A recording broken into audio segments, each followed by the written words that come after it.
You're staring at a glass filled with a deep amber liquid. At first glance, you might think it's whiskey, maybe even a dark rum, but this drink is something far more specific and far more storied. It's been praised in hip-hop lyrics, served in royal courts, and enjoyed by emperors. Yet, interestingly, the people who produce it rarely drink it themselves. So what is this mysterious, highly protected spirit? Let's talk about cognac. To really understand cognac, we need to start with something broader: brandy.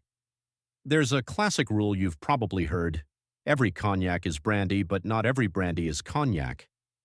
The story begins in the 1500s when Dutch traders traveled to southwestern France to purchase wine. Transporting wine back home wasn't easy. It took up space and often spoiled during long sea journeys. So they came up with a practical solution: distill it. By heating the wine and removing much of its water, they created a concentrated version that was easier to ship. They called it brandywine or burnt wine. The idea was simple: just dilute it again later. But something unexpected happened. During the long voyage, the liquid sat in wooden barrels. When the traders finally tasted it, they discovered that time and wood had transformed it. The once harsh spirit had become smoother, richer, and far more complex. That happy accident gave birth to brandy. So what makes cognac different? The answer is location and strict rules. Cognac isn't just a type of drink. It's a protected name tied to a specific region in France, just north of Bordeaux. To legally be called cognac, the spirit must be produced there and follow a precise set of regulations.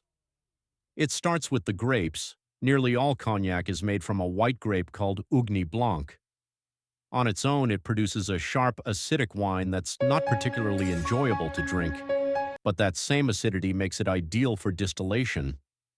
Next comes the distillation process.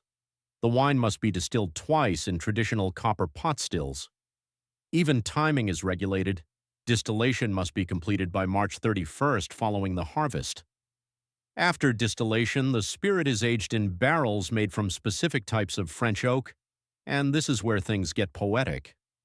As the cognac matures, a small portion slowly evaporates through the wood. This loss is known as the angel's share. Every year, a significant amount quite literally disappears into the air. In the Cognac region, you can even see the effects.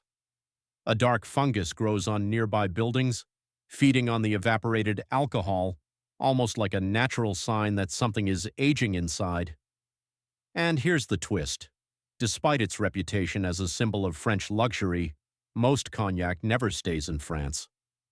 Around 98% of it is exported, with major markets in places like the United States and China. So what is cognac really?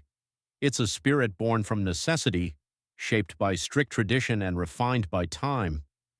A simple solution to a shipping problem that evolved into one of the world's most prestigious drinks. The next time you see a bottle on the shelf, you'll know there's centuries of history behind that single glass.